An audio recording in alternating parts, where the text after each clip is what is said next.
as coisas até para me vender. Tem uma história de uma mulher que trouxe um rádio e falou, eu quero vender esse rádio para você, eu estou precisando do dinheiro, tal, vendeu. Eu falei, porque eu vendendo para você, eu sei que você vai botar ele aqui, você não vende e eu posso vir aqui ver meu rádio. Ela me vendeu, mas o rádio, ela sente que é dela. Ela continuar vendo. Aí ela chega ali, às vezes ela passa e fala, ô Brasinho, meu rádio tá aí? Eu falo, claro. Ela vem, aí ela conta uma história da época do rádio na casa dela. Que tinha novela, tinha isso, sabe? Então eu acho que isso não tem valor, né? Isso, exatamente isso que você falou, isso não tem valor. Oi, gente, eu sou a Ju Palermo, esse é o canal Fala Pra Camões, em mais um vídeo do Pandora Indica. E você sabe o que é isso aí que você acabou de ver? Você acabou de ver o Brasinha. O Brasinha é o criador do grupo Caminhos do Sertão lá em Cordisburgo, e ele tem essa loja aí que não vende nada. Como assim uma loja que não vende nada? Pois é, essa é uma história que eu conheci lá em Cordisburgo, Minas Gerais. E hoje a gente vai falar de histórias de Minas Gerais, porque a gente vai falar de Sagarana.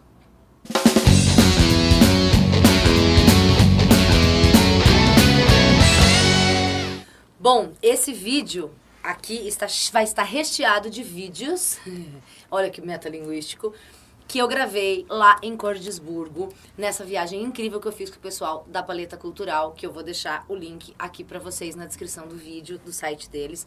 Paleta Cultural é essa galera que faz essa viagem, na verdade faz várias viagens educacionais, culturais, diferentonas, não aquela coisa chata de estudo do meio. E eles têm essa viagem maravilhosa para Cordisburgo, que é a cidade na qual nasceu Guimarães Rosa. E esse grupo incrível que é o Caminhos do Sertão e que faz as narrações pra gente dos contos de Sagarana. A gente teve narração de 5 contos lá, um deles é o Augusto Matraga, eu já fiz esse vídeo, então neste vídeo aqui eu não vou falar de Augusto Matraga, tá? Vou deixar o link aqui embaixo para o vídeo só de Augusto Matraga que eu fiz, A Hora e a Vez de Augusto Matraga. Mas a gente vai falar então dos outros 8 contos que compõem o livro Sagarana, do Guimarães. E vai ter essas inserções maravilhosas dessa viagem incrível que todo mundo tem que fazer. Você quer entender Guimarães Rosa? Você tem que ir para Cordisburgo, não tem jeito, cara, é muito sensacional. E uma dificuldade que você pode ter com esse livro, porque eu entendo que ele não é o livro mais simples que você já leu na vida.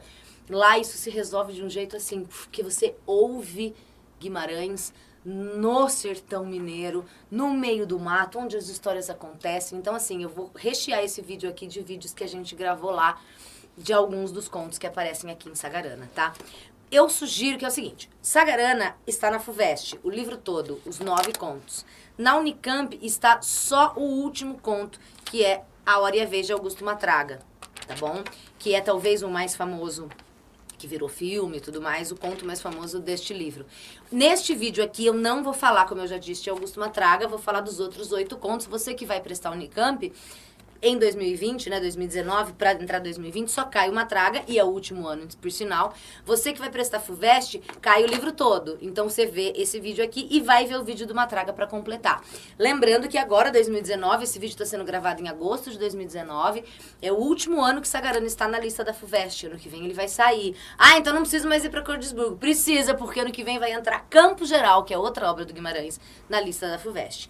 Então, assim, eu vou repetir aqui, na verdade, temas que eu desenvolvi melhor no vídeo lá de Guimarães, para você se lembrar, no vídeo de Augusto Matraga, para você se lembrar de algumas coisas que são muito importantes na Guimarães Rosa. Bom, a questão da linguagem, que é o que te pega, né, que é o calo no sapato de muita gente, que é justamente uma linguagem muito oral, cheia de neologismos, palavras que ele inventa. Tem os regionalismos todos ali do sertão mineiro. Então isso é uma coisa que muitas vezes dificulta. Eu já vou te dar a primeira dica, que é... Bom, a primeira dica é ir para Cordisburgo. A segunda é ler este livro em voz alta, tá? Juntar amigos, ler um pro outro, ou se você tá sozinho, lê em voz alta pra você mesmo, porque essa linguagem faz muito mais sentido quando ela é oralizada, quando ela é falada, quando o seu professor lê isso pra você em sala de aula, quando você lê isso em voz alta. Então a questão da linguagem, que eu entendo que é um empecilho, porque o Guimarães brinca muito com a musicalidade das palavras, como a gente vai falar aqui, isso se ameniza se você lê essa obra em voz alta. Imagine que isso é uma conversa, que isso é uma prosa, né? Ter ali o cafezinho, um bolinho de fubá e nós vamos te contar uma história. Então ela faz muito mais sentido quando ela é oralizada. Outra questão é a questão do regionalismo universal, né? Então, são histórias que se passam são definidas, o espaço delas é muito definido, é ali no sertão mineiro, mas os temas de que essa história trata, eles estão, na verdade, falando de coisas universais. A luta do bem contra o mal, questões filosóficas do ser humano, questões de religiosidade, questões de amor. Então, assim, de certa forma, o sertão é um mundo, né? E, de novo, eu vou pedir... já falou, vou falar de novo pra você ir ver o vídeo de Augusto Matraga, porque eu desenvolvi muito melhor essas questões todas que eu tô falando lá, tá bom? Bom, vamos começar. Esse livro é o primeiro ali que o Guimarães escreveu, o primeiro publicado. Na verdade, parece que tinha alguma coisa de poemas antes, mas, enfim, é considerada a primeira obra dele, publicado em 1947, são 9 contos, então, como eu te disse, tá? 9 contos, são 9 narrativas, vamos chamar de novelas, vamos dizer, porque são contos um pouco mais longos, então fica essa divisão aí. De qualquer maneira, são 9 narrativas. E a gente vai começar pela primeira delas, que é o Burrinho Pedrez. Eu entendo a dificuldade do aluno que começa a ler Sagarana, porque o Burrinho Pedrez ainda não é a mais fácil, né? Se é que eu posso classificar em fácil ou difícil. Não é a história mais fácil de Sagarana, e ele já está logo no começo, né? O aluno começa a ler, tem vontade de jogar pela parede. O que eu posso te dizer é, respira. É como entrar numa água gelada, eu falei isso aqui no vídeo de Saramago, né? Se você tá... Às vezes você vai na piscina, sei lá, ou no mar, você começa a entrar e fala, nossa, tá gelado. Ui, tá gelado, tá gelado, tá gelado. Aí depois de um tempo você acostuma, você fala, não, tá gostoso. E alguém pergunta, tá gelado? Você fala, no começo tá, mas depois fica bom. É meio isso, assim, com esses livros mais difíceis, com uma linguagem menos óbvia, como tem o Saramago na Unicamp, como tem o Guimarães Rosa aqui na FUVEST. Então, insista. Eu diria, talvez, para você não começar pelo Burrinho Pedrez. Claro que assim, isso aqui não é à toa. O Guimarães pensou nessa ordem e você vai ter estudos literários que vão dizer de um ciclo que começa com o Burrinho Pedrez e fecha com Augusto Matraga. Eu entendo toda essa beleza, mas se for para facilitar a sua vida, você pode pelo menos, por exemplo, começar com Augusto Matraga, né? E não com o Burrinho Pedrez. Eu entendo que não é a obra mais fácil, ele é bem grande, esse conto longo, né? Então, assim, talvez... não seja ideal primeiro para começar, você que pode ter mais dificuldade com o livro. Começa pelo Matraga, uma sugestão. Pedrez é malhado, Burrinho Pedrez é o burrinho malhado, e essa narrativa vai contar a história, então, deste burrinho, que agora tem o nome de 7 de Ouros. Ele já passou por vários donos e o nome dele foi mudando. Esse dono que jogava, o último dono que jogava baralho, gostava das cartas, assim como eu gosto, colocou nele o nome de 7 de Ouros, e ele é um burrinho que tá ali aposentado, velho. Ele é ridicularizado porque já é um burro velho, né? E a história toda aqui é que esse burrinho vai acabar acompanhando uma comitiva de vaqueiros que vai levar uma boiada. Guimarães Rosa, numa das entrevistas que ele deu, ele fala que foi um fato real acontecido na minha terra. E a gente, por conversar com as pessoas, sabe que aqui existe o córrego da fome, existe a fazenda, então a gente vai localizando o lugar que o Guimarães Rosa está falando. Ele fala de uma boiada que está ali numa grande fazenda, vai viajar para o arraial, e ali eles vão ser embarcados num trem de ferro para ir embora para os frigoríficos. Então, nessa viagem, né, que eles fazem com a boiada, aqueles vaqueiros, o conto fala o seguinte: a maioria grande parte desse conto é falando do burrinho, que era um burrinho caduco, velho, que estava encostado no canto, mas que vai servir para alguns daqueles vaqueiros, daqueles pessoal que está conduzindo a boiada, para ajudar a tocar a boiada. E ele fala tudo do burrinho. Como eu sei escrever na areia, escrevia pra meu bem me tirar da terra alheia. Oi, oi, oi, oi, oi lá, limoeiro, baixa o ramo que eu quero apanhar limão. Eu quero tirar uma nódoa que eu tenho no coração. Oi, oi, oi, oi, vou lá,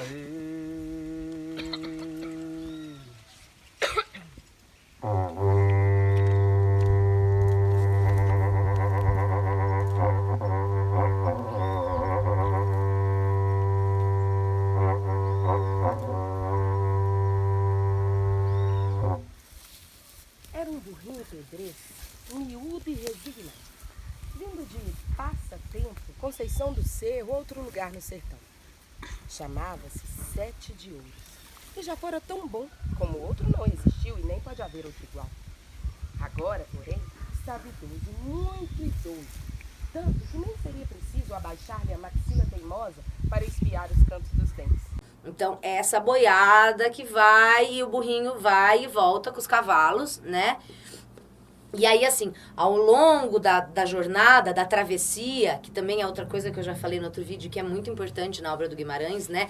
O que importa mais é a travessia, o processo, do que exatamente o ponto de partida ou um ponto de chegada. Durante essa travessia da boiada, a gente vai ter vários causos que vão sendo contados pelos boiadeiros que ali estão, pelas pessoas que fazem parte dessa comitiva, e isso que se perde um pouco, essa narrativa, né? Ela vai e vem, assim como um carro de bois, que anda devagar e vai parando, e vai e para e conta um caos e vem e volta, e a narrativa meio que não avança, mas eu não sei se você já acompanhou, eu nunca acompanhei uma viagem de um carro de bois, né? De uma boiada, não é sentar no carro, pegar a estrada, pegar uma Anhanguera, uma Bandeirantes, enfim, né? Então, esse ritmo do conto reflete um pouco o ritmo do caminhar dessa boiada. Um boi preto, um boi pintado, cada um tem sua cor. Cada coração um jeito de mostrar o seu amor.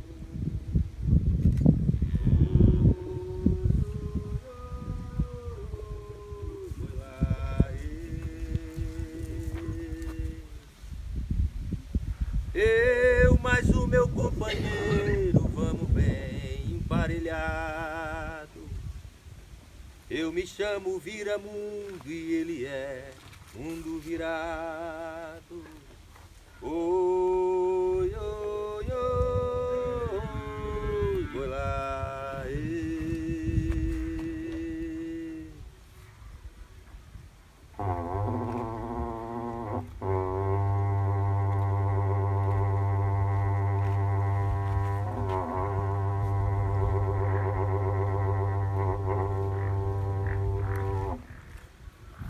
Major Sal, já de cigarro na boca, debruça-me para peito, para preparar. Foi para encher 2 trens e mais as vacas que vão ficar no arraial. Ainda é cedo para a gente sair, mas melhor mesmo é que chovesse agora, para ter um prazo melhor de estiagem. Né? A gente vai ter alguns causos, então, que vão ser contados aí. Você tem o causo do boi que intimidou uma onça braba só com o porte e com o olhar. Na história, o Ramundão era o maior contador de histórias, conta várias histórias. Então, uma das histórias que ele conta é de um touro muito valente que está ali tomando conta de toda a região dele, e a manada toda está correndo um perigo que esse touro enfrenta de uma maneira mágica que ele enfrenta isso. Então vocês vão ver como que o Ramundão conta essa história para ir, como diz o pessoal por aqui, entretendo o povo, né? Para que a viagem prossiga, como a caminhada que para, que tem os contos e depois continua. Ai, Cordisburgo. A gente tem ainda contado também nessa viagem da boiada o caos do menino, que ele vai dizer pretinho, né? E aí a gente tem que entender que eu tô falando de um regionalismo, que eu tô falando de uma determinada época, antes de pensar em questões de racismo ou de termos que hoje não seriam considerados os ideais, né? Esse menino que contra com esses outros boiadeiros é um caos que está sendo contado, isso não está acontecendo ali nesta travessia, né? E que ele, à noite, canta de uma maneira tão triste que é como se ele encantasse todo mundo e os bois acabam fugindo e os homens vai ter que morrer todo mundo, uma coisa estranhíssima, meio sobrenatural, e ninguém nunca mais viu esse menino. O que aconteceu? Tinha ido por longe, muito longe mesmo, lá pra trás de Goiás. É porque, por toda parte, pegamos uma boiada das carepas. Só bicho feioso e mazelento. Bom, vazio. Tudo com focinhos secos, com carrapatos de todos os tamanhos, cheios de berros e bicheiras, e com cada carne esponjada de fieira entre as unhas. Que era isso? Tudo meio doente, caçando jeito de se coçar em cada pé de árvore que encontrava. Mas para ser bravos, isso eles não estavam doentes não, que era só fazendo arrelia e tocaiando para querer matar a gente. Bom, o que acaba acontecendo é que na volta, então, da viagem, então, ali os cavalos e o burrinho, choveu muito, deu uma tempestade e teve cheia no rio. E o rio tá difícil e eles têm que passar por ali. Como é que eles vão passar? Eles ficam, vamos ver, o burrinho, se o burrinho for, porque o burro não entra em lugar que ele não consegue, de que ele não consegue sair, não. Essa água torrencial que cai, enche os rios, enche os córregos, e eles estão vindo e têm que atravessar o córrego da Fome. Então vocês vão ouvir o texto que Joada vai narrar para vocês, essa travessia que eles vão fazer no córrego da Fome, que vira um bicho, né? O córrego da Fome, quando ele enche, ele é um córrego pequenininho. Se você for lá hoje, você quase nem vai ver água correndo, mas ele está numa vertente que cai muitas enxurradas dele, quando chove ele vira bicho. A poeira é como o tempo, vendo uma bandeira, tropa viajada, calmos e serenos, lenta caminhada, e sumiram lá na curva da vida, na curva da estrada, e depois dali pra frente não se tem motivo, não se sabe nada que dissesse algo de bolo de goiaba, de peão de estrada, de viajante, história mal contada. O burrinho acaba entrando e os cavalos entram e vão atrás. Então os homens decidem ir, só que eles vão ser arrastados pela correnteza, né? E todos vão morrer, só vai sobrar o burrinho. E ele consegue ainda salvar 2 homens, o homem que estava montado nele e um outro que se agarra no rabo dele. Quer dizer, sobrevive aquele que não era de raça superior. Sobrevive o burrinho, que é o burrinho velho. Por quê? Porque em determinado momento ele percebe que não adianta ele nadar contra a correnteza. Então ele se deixa ser levado. É a sabedoria que só vem com a idade, às vezes, de a gente entender lutas pelas quais não vale a pena lutar, sabe? E se deixar, olha, moto, e se deixar ser levado pela correnteza, porque assim, ele sabe, aqueles que lutaram e que tentaram nadar contra a correnteza morreram. E ele, em determinado momento, se deixa levar, e aí, ele vai sobreviver, né? E vai sobreviver e volta pra casa e vai comer o seu matinho e tá tudo certo. Então, mas assim, gente, isso aqui é bem o resumo do resumo do resumo. Eu quero destacar uma coisa pra te falar de Guimarães, pra te falar dessa espécie de prosa poética, porque, gente, mas peraí, isso aqui não é prosa? É prosa. Mas tem uma preocupação muito grande do Guimarães com a musicalidade das palavras, e é por isso que eu te falei pra ler em voz alta. Eu quero te convidar pra ler um trechinho comigo, que é esse aqui, ó. Vem cá. Galhudos, gaiolos, estrelos, espácios, cumbucos, cubetos, lobunos, lompardos, caldeiros, cambraias, chamurros, churriados, corombos, cornetos, bocalvos, borralhos, chumbados, chitados, vareios, silveiros, e os tocos da testa do mocho machado e as armas antigas do boi cornalão. Não entendi nada. Pois é, eu também não entendi, mas não é para entender. Você imagina que o Guimarães Rosa foi traduzido para muitas línguas, né? Os livros dele foram vendidos em muitos países, ele é universalmente conhecido nesse sentido. Você imagina o que é traduzir Guimarães Rosa? Você imagina você ter que pegar um trecho desse que a gente acabou de ler e traduzir para o francês, traduzir para o inglês. Como é que eu escrevo isso aqui em alemão? Né? Você pode dominar o idioma, mas você não sabe nem na língua portuguesa o que isso significa, que dirá uma tradução. E aí a dificuldade que deve ser traduzir Guimarães Rosa, porque sobre esse trecho em específico, ele encarta a um dos seus tradutores, uma vez disse isso aqui, ó, vem comigo ler. Esses adjetivos referentes a formas ou cores dos bovinos são no texto original qualificativos rebuscados que o leitor não conhece, não sabe o que significam, ele sabe que você não vai entender nada. Servem no texto só como substância plástica para, enfileirados, darem ideia, obrigatoriamente, do ritmo sonoro de uma boiada em marcha. Por isso mesmo, escolheram-se de preferência termos desconhecidos do leitor, mas referentes aos bois. Tanto seria com o mesmo efeito escrever só lá, lá, lá, lá, lá, lá, lá, lá, lá, lá, etc. Como quando se solfeja sem palavras um trecho de música.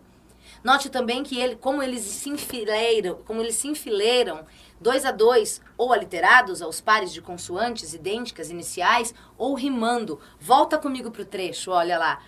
Galhudos, gaiolos, estrelos, espaços. Existe aqui, além da... Olha só, aqui eu tenho as duas que começam com som de G, né? A aliteração. Mais do que só a consoante, tem ainda a sílaba, né? Gá. Galhudos, gaiolos, estrelos, espaços, combucos, cubetos, lobunos, lompardos, caldeiros, cambraias. Se você olhar, todas essas palavras têm 3 sílabas e todas elas são paroxítonas, o que dá um ritmo de galhudos, gaiolos. E, se eu considerar uma questão de métrica aqui, eu vou notar que eu leio 2 a 2 e eu leio de 2 a 2 porque elas começam com a mesma letra, elas representam o mesmo som. Então, volta comigo para a imagem aqui, ó. Galhudos, gaiolos, estrelos, espaços. Não é assim que você lê. Você lê galhudos, gaiolos, estrelos, espaços, cumbucos, cumbetos, lobunos, lompardos e por aí vai. E isso tem uma métrica. Volta aqui comigo. Galhudos, gaio, estrelos, spa, combucos, cumbê, lobunos, lompar. Eu tenho a cada 2 palavras uma redondilha menor de versos de 5 sílabas. E se eu leio isso, observe como isso, de certa forma, essas palavras são então pareadas, 2 a 2, como carro de boi. O carro de boi não é assim um boi atrás do outro, não é os bois soltos, não é 3, 4, 2, são 2 e 2 e 2 e 2. Então ele pareia essas palavras por aliterações, por rimas, por esses sons e causa essa musicalidade. Eu vou ler de novo, vem comigo vendo o ritmo disso. Olha lá. Galhudos, gaiolos, estrelos, espaços, combucos, cubetos, lobunos, lompardos, caldeiros, cambraias, chamurros, churriados, corombos, cornetos, bocalvos, borralhos, chumbados, chitados, vareiros, silveiros. E os tocos da testa do mocho macheado e as armas antigas do boi cornalão. Tá, tá, tá, tá, tá, tá, tá, tá, tá, tá. Tem ritmo nesta caralha, tem melodia, tem musicalidade. E o Guimarães mesmo disse, ele escolheu palavras que ele sabe que o leitor não vai entender, porque essas palavras não estão aqui para serem entendidas. Essas palavras estão aqui para servirem, como ele mesmo diz, substância musical, plástica, estética, traz o ritmo dessa boiada andando, de 2 a 2. Esse é Guimarães Rosa, o cara que pensa nesses bagulhos. É claro que isso é difícil, mas quando a gente entende isso, você fala, mano, que coisa foda que é Guimarães, né? Bom, próximo conto de que a gente vai falar é A Volta do Marido Pródigo, talvez mais conhecido assim. Ele tem outro título, Traços Biográficos de Lalino Salatiel, ou A Volta do Marido Pródigo. Que esse título já brinca aí com a parábola bíblica, né, do filho pródigo, a história do pai que tinha 2 filhos, e o pai dividiu a herança, e aí deu um pedaço para cada filho, e aí o filho pegou a parte da herança e foi, curtir a vida, tomou todas, e o outro ficou ali trabalhando, e aí ele voltou sem dinheiro nenhum, e o pai mandou dar uma festa pra ele. E aí o outro filho falou, poxa, como é que você faz isso? Ele gastou seu dinheiro, ele viveu na esbórnia, eu fiquei aqui o tempo inteiro trabalhando, e ele voltou, e você dá uma festa pra ele fala, mas eu tô feliz, porque meu filho que voltou, né? O filho que estava perdido e agora voltou. Que é uma parábola, enfim, uma história bíblica que a gente vai ter como metáfora das pessoas que se afastam da religião e quando voltam, é a ovelha desgarrada, que alegria que é reencontrá-la. Gregório de Matos tem um poema em que ele fala sobre isso, na parte religiosa. Então, tem referência a isso, né? Porque a volta do marido pródigo, ó, brincadeira, com a história do Lalino, que é casado com Maria Rita, e ele tem muita vontade de ir para o Rio de Janeiro, encontrar as mulheres de revistas. Ele quer ir para o Rio de Janeiro curtir a vida na esbórnia, né? E ali, no povoado que ele mora, tem um espanhol, que é o Ramiro, que é louco pela mulher dele, né? E aí, ele vai pedir dinheiro emprestado pro Ramiro, para ele poder ir pro Rio de Janeiro, e o Ramiro fala, olha, eu te dou dinheiro se você prometer que você nunca mais volta aqui. Ele fala, beleza, é nóis. pega o dinheiro com o Ramiro e ó, parte pro Rio de Janeiro pra viver na Esbórnia, né? E aí fica a ideia pelo povoado, gente, o Lalino vendeu a esposa, né? Ele deixou a esposa com o cara em troca de dinheiro pra ir pro Rio de Janeiro. E aí em pouco tempo a mulher já tá, de fato, amigada com esse espanhol, enfim. Bom, ele gasta tudo, assim como na história do filho pródigo da Bíblia. Ele gasta tudo e aí ele resolve voltar e ele não tem um puto, né? E quando ele volta, a esposa tá vendo com o Ramiro fica puto, porque não foi esse combinado. O combinado era você nunca mais voltar. Mas ele vai acabar se envolvendo com um major que manda ali no rolê. Ele vai fazer umas politicagens variadas pro major. Vai dar um jeito de ajudar o major politicamente falando, a se fortalecer. E ele consegue convencer no final o major a expulsar os espanhóis. A Maria Rita gosta dessa ideia porque o Ramiro a maltratava, então ela aceita de bom grado voltar a ficar com seu marido e tudo dá certo. Ele cai nas graças do major, o major ajuda a expulsar os espanhóis, o Ramiro vai embora e o Lalino reconquista a sua esposa. Então, assim, é a volta do marido pródigo, né? Assim como o filho pródigo tem essa relação óbvia que foi, gastou tudo e volta. E quando volta, a mulher ainda fica feliz, né? Ele largou, ele foi, ele curtiu, viveu na Esbórnia, mas quando ele volta, ele consegue recuperar a mulher, porque ela não era feliz com o outro, ela fica feliz que ele voltou e ele consegue ficar tudo bem. Tem um pouco aí de uma relação com as histórias de malandragem que a gente fala. Eu penso sempre no Pedro Malazarte. Eu não sei se essa geração conhece Pedro Malazarte. Eu lia muitas histórias dele quando era criança mesmo. Minha mãe me contava, minha avó me contava. É aquele cara que é malandro, que consegue dar o seu jeito e no fim tudo dá certo e fica tudo bem, né? Existe uma questão também importante nesse conto que poderia ser aí um tema de uma questão interdisciplinar, que é a questão do coronelismo, né? Esse poder político que os proprietários de terra têm, na República Velha principalmente, e que vão resolver tudo à base de violência. A gente está falando de voto de cabresto, a gente está falando de uma agressividade muito grande, do medo que eles inspiram na população, ao mesmo tempo do respeito, ao mesmo tempo do poder. Então, pensar no colonialismo de forma geral, eu acho que pode ser interessante para pensar o conto do Lalino de uma forma mais interdisciplinar, talvez. Temos uma outra obra? Temos o terceiro conto. Bom, se o Lalino Salatiel tem uma coisa de engraçadinho ainda, o próximo conto é super dramático e é o Sarapalha. O Sarapalha vai contar a história de dois primos que moram num povoado que foi afetado e dizimado pela malária. Inclusive, já caiu uma questão na FUVEST interdisciplinar com biologia que pedia para você identificar o transmissor da malária. Então, já apareceu esse conto de maneira interdisciplinar com biologia. E a gente tem esses dois primos, o Ribeiro e a Gemiro, eles estão isolados nesse povoado, porque muita gente já morreu, muita gente foi embora, fugindo da malária, né? Porque o médico mesmo diz, não adianta tomar remédio, porque o mosquito pica de novo, tem que fugir, tem que sair daqui. O próprio médico não dá conta e vai embora, né? E eles estão ali nesse povoado, tem um cachorro que os acompanha, e eles estão mal, estão com febre, estão com delírios. Canta canarinho, não cantes fora de hora, que a barra do dia vem, coitado de quem namora. Amaldiçoado do sangue da gente, ele falou, ninguém acreditou e eu estive lá com ele.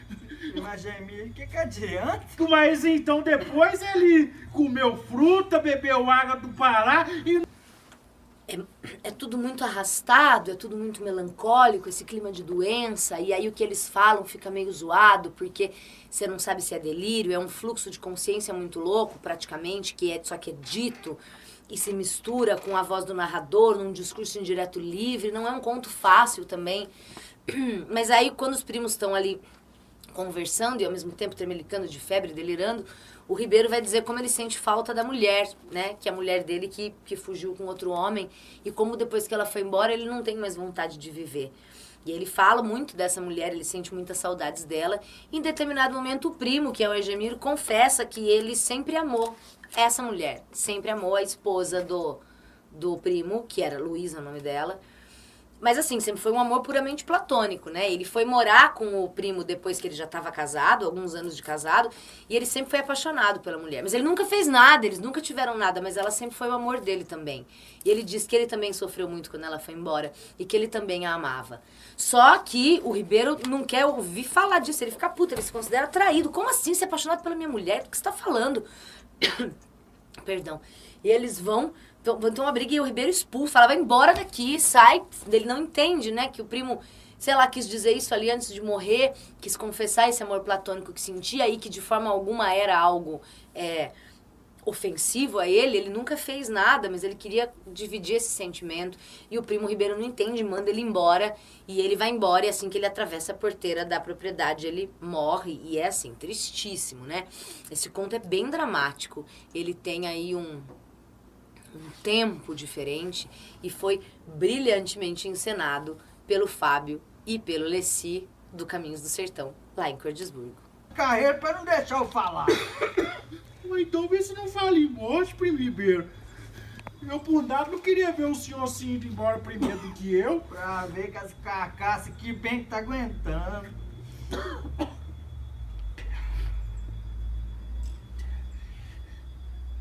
Mas agora, primo, eu já tô vendo meu descanso, que está cheio que não chega na horinha de chegar. Ah, não fala bobagem, primo. Olha que não foi pena o doutor ter ido embora, eu tinha feito que ela acabar com a doença. Melhor ter ido mesmo. Tu tem só de vir e de ir embora outra vez. Agora é minha cova que tá me chamando. Aí eu quero ver.